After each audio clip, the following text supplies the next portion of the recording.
hopefully brief rundowns of the good, the bad, and the ugly of 2025.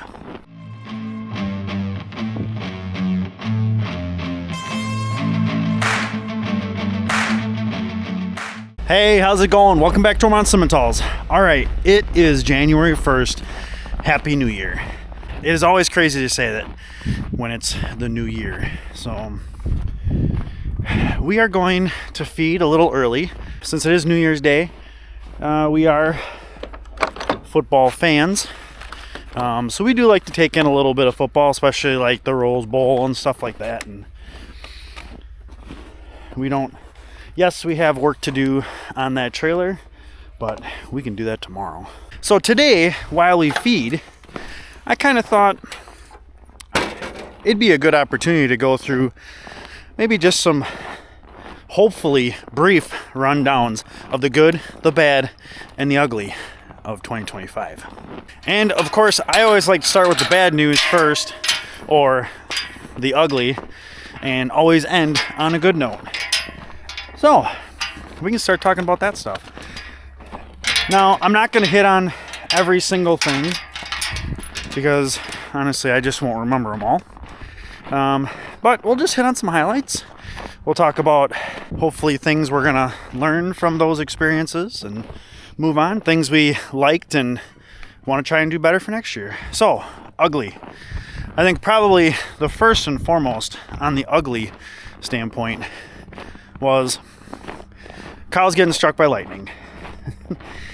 In my lifetime, and I don't know if Dad was alive when it happened to, I think, my grandpa's family farm when they had some struck, but the 1 in a million shot happened here, getting animals struck by lightning. So obviously there's nothing we can really do about that. So unfortunately, that's one of those things we just kind of got to swallow it and take it and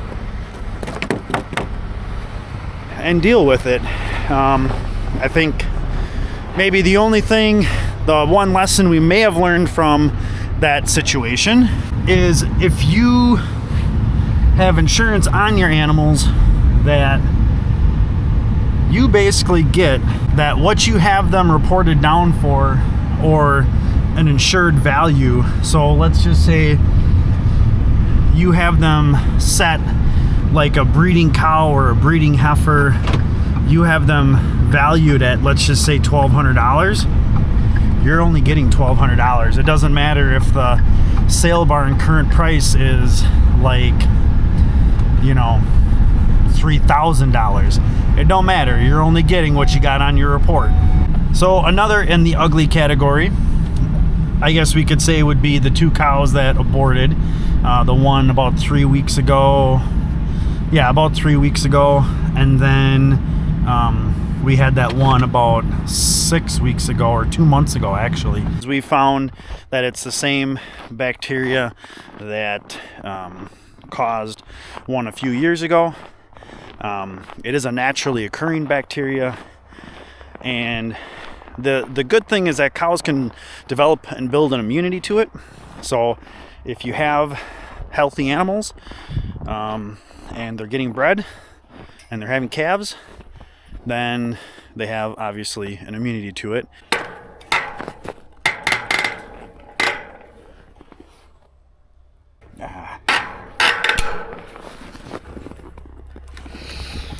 I need hot water. What our vet had done, she did a lot of research for us, because one, she wanted to learn more about it, and basically what she had found out, that because this bacteria actually results in such a low issue with births, that's why there's not as much, or they haven't done as much research up to this point, because it was really just chalked up to, it just, stuff happens. So we just have to keep an eye on our cows. They're in good shape, they're in good condition, and they're healthy. That's kind of where we stand on that. So I guess those are probably the only two ugly things.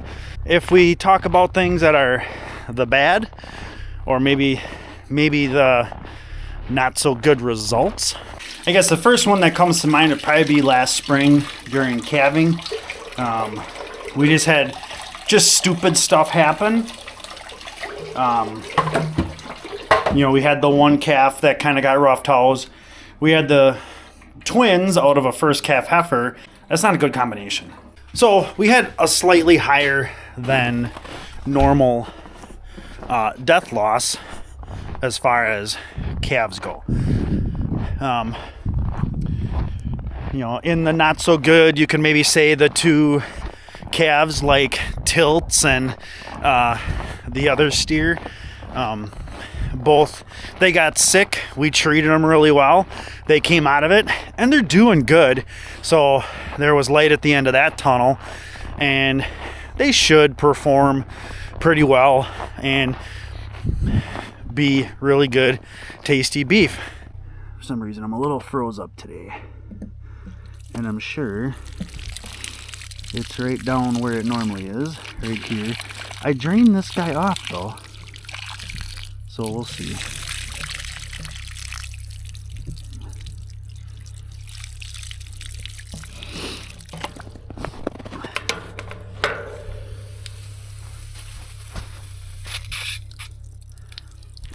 Well, we have water there. Must not have let it. So we got water up to here. Not a big deal. I just got a little bit of ice down in there. Not so good results. Maybe our hay crop was down a little bit this year. That might have been a little bit more weather related. We had another really late start. It was like the third week of June or something like that. Late June, we're even able to get started. We got okay second crop. The quality of the second crop was good though. Then I guess you could say maybe another bad or annoyance is the Mahindra. I think last year in 2025, that's always weird though. It's like, you know, literally like a day in, not even a full day in. And you're like, wow, last year. And you're really literally just talking maybe a couple months. There we go, we got water now. But last year we went into the front end of that Mahindra, I think 3 times at minimum, and one was actually a pretty bad one where there was enough play in that wheel that some of that hub actually got worn away, and we actually had to replace the bottom bearing in that system, which we've never touched before. The last time we did go into it, and this is a few months ago, we went into it, we actually put a roller bearing in there, cylindrical roller bearing, that I picked out because honestly I think it should be better in that tractor, in that arrangement. The dealer said you can't put one in there, and both Dad and I said if we can get it in there and it works, then we're gonna put it in there. So we did that, and honestly it made a little weird noise for a couple of days. We haven't heard it for over a month, so far so good. So since we made that swap, like I said, we haven't heard any noise out of it. It's been performing fine. So hopefully we don't have to dive into that thing for a while. But really, those are like the bads as far as like they weren't catastrophic or they're not horrible. Usually anything in the bad section you can work through. You can get yourself through it. Death loss is a little harder to get through. On to the good. What good did we see in 2025? I think there was quite a bit. Dad's fluffing up the bales here, and hopefully he comes back over here so I don't have to walk over by him. Okay, yeah, he is. I think we had quite a few in the good category. You know, honestly, at Preg Check we only had one open animal, one unbred animal, and that was Whitey Gergs. Most likely she probably had like a cystic issue, which I think you can pull them aside, give them a shot of Ludolice, and it kind of clears that out. But for one animal, you know, we weren't going to do that. Cull price is too good. We sold her. Luckily, she had a really great heifer calf this year, and we were able to keep her. She's not batshit crazy like her other sisters. Hopefully that's a testament to Factor and a little bit more chilled attitude. And honestly, Whitey Gergs was calm as a kitten, which was always weird. Okay, I think we're... So, and this is what I've been doing to this as it drains out. As I just pop that off, I make sure all the water is drained out of it. And then I just screw it back on. Yeah, is it one more step I gotta do? Yeah, but I leave that really nice and loose. If I go one more turn, oh, okay, I could go one more turn. So, yeah, it's not a big deal, but it ensures that that's cleaned out. So yeah, breeding rate, Factor did a great job. Only one open animal, and it wasn't even his fault. Honestly, the other good is we've got a really good group of feeder calves here. Well, future fats, future cell bulls, future replacement heifers. A really good crew. Everybody is DNA tested, and I thought all of them went pretty well. Some minor, so we wouldn't put them in the bad category, minor dislikes in that. One of the black bulls, hetero black, that's not a big deal. The full blood bull is a diluter, not a huge deal either. Because you put them on red cows, you put them on Herefords, Red Angus, you won't notice a thing. You put them on some black cows, maybe out of 20 cows, you maybe get 1 or 2 grays. Probably not a huge deal either. And what we were just getting, corn silage. Thought corn silage turned out way better than last year. I think we got a much better pack job this year. We went and got inoculant for the first year. So thanks to our Pioneer seed dealer who helped us out with that. That was really nice. And also the local River Country for having that one little bag, because honestly we were overusing the other stuff because of our old blower. That guy right there, which we're not going to use anymore. We will sell it. It works just fine. But here is what our silage is looking like today in the bunk. Still looks really darn nice. And they're all eating it very nicely. Sometimes we overestimate the calves a little bit, but that's all right. Then we just don't feed as much, or we don't feed it the next day, so they clean it up. But then the other good with corn silage, we got that John Deere 100 blower, kind of halfway through, which essentially is a New Holland 28 blower, one of the whirlybird types. And we found that we really liked that blower a lot nicer. It's not that the other blower couldn't discharge the volume, it wouldn't feed it fast enough. The John Deere one, or the New Holland one, that thing will feed it fast enough and it just takes it. So much nicer. So if we would have started with that, we would have fed out our inoculant much more evenly, and we would have had plenty. We wouldn't have needed this stuff from River Country, but I'm glad we found that they had it. It's basically the same stuff. Staying on the same line as crops, we planted oats this year, which we haven't actually ever planted straight oats. It's always been, well, not for a very long time. And those actually turned out really well. They busheled well, and the straw is awesome.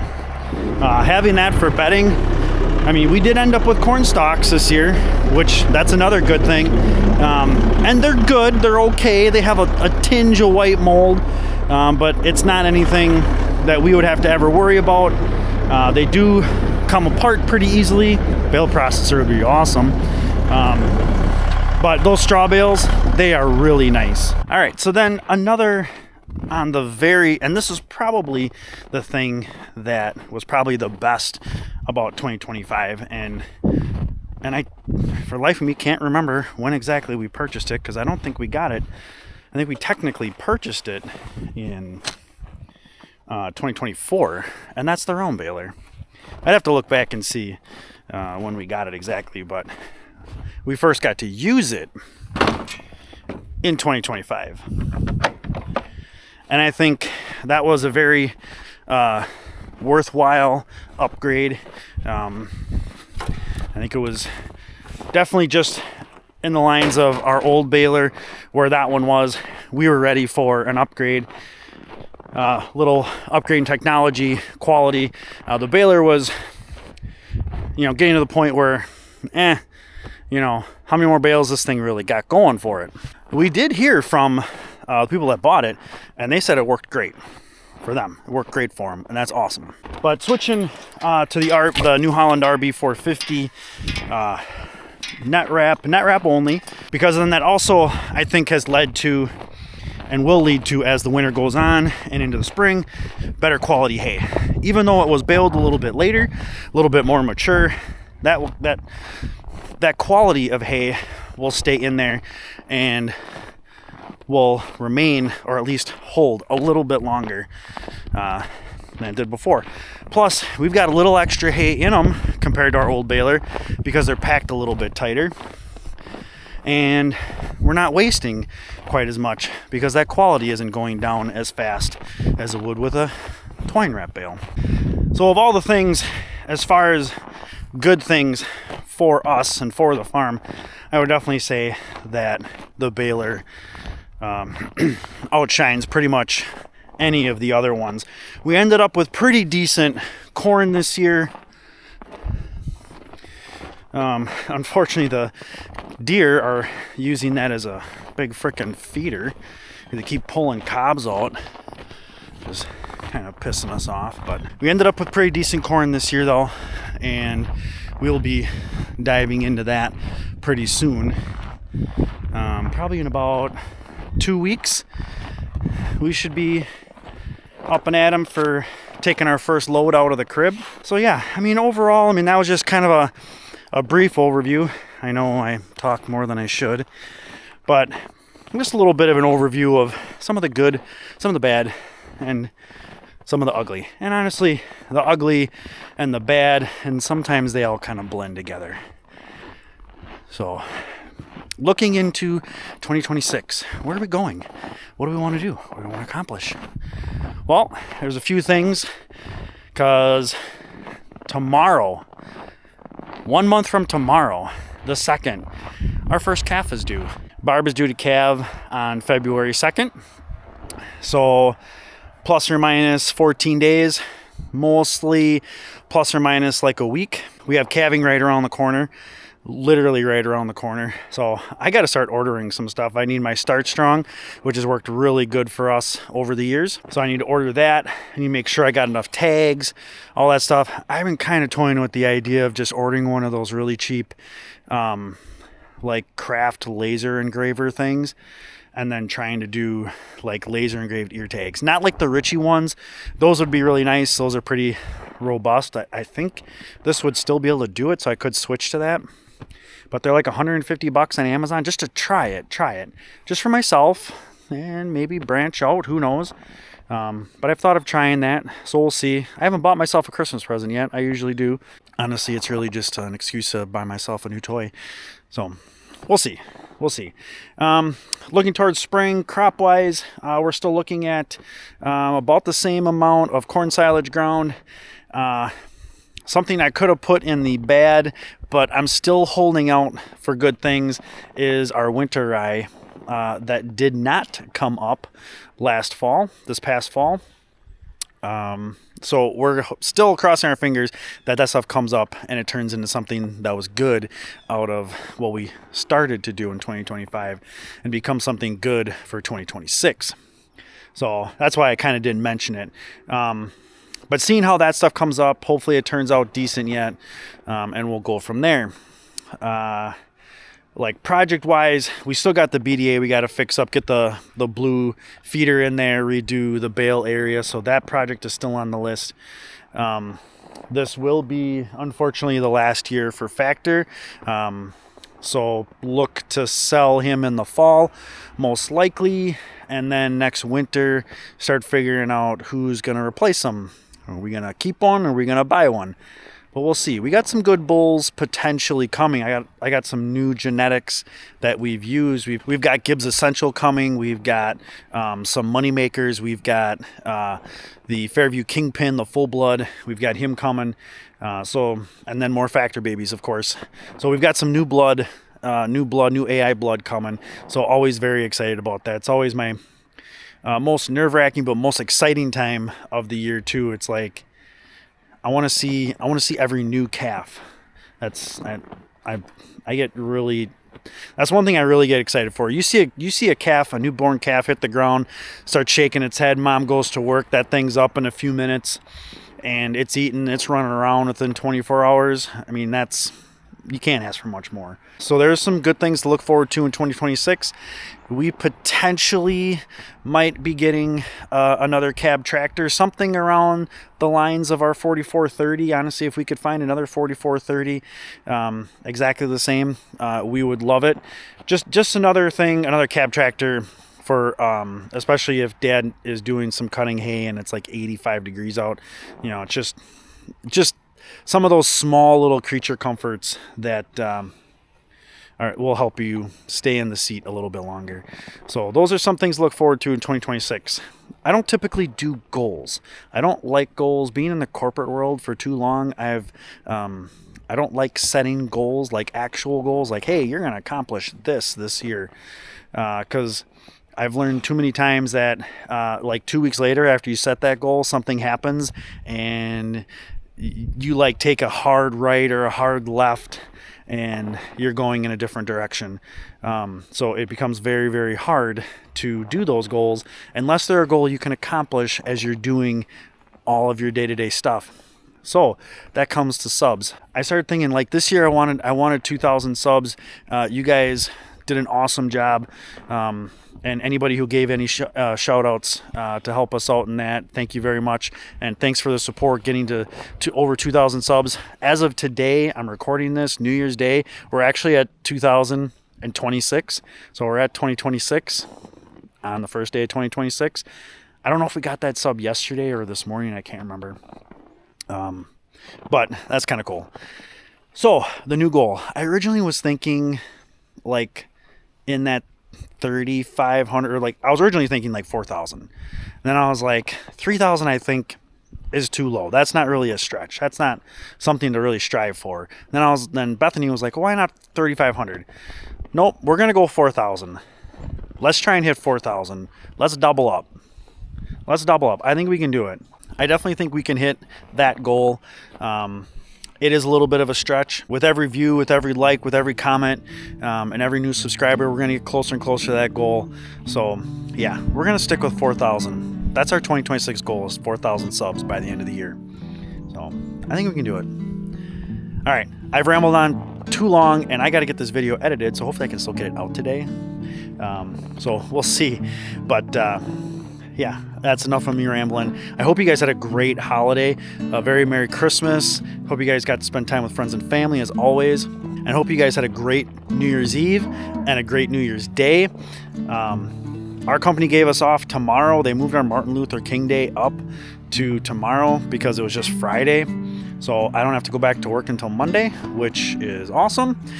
So I hope you guys had a great holiday season, and I look forward to what's coming up in 2026 because I think there's going to be some good things. And let's see if we can get to 4,000 subs. So I hope you guys liked the video. Please hit that thumbs up button on your way out.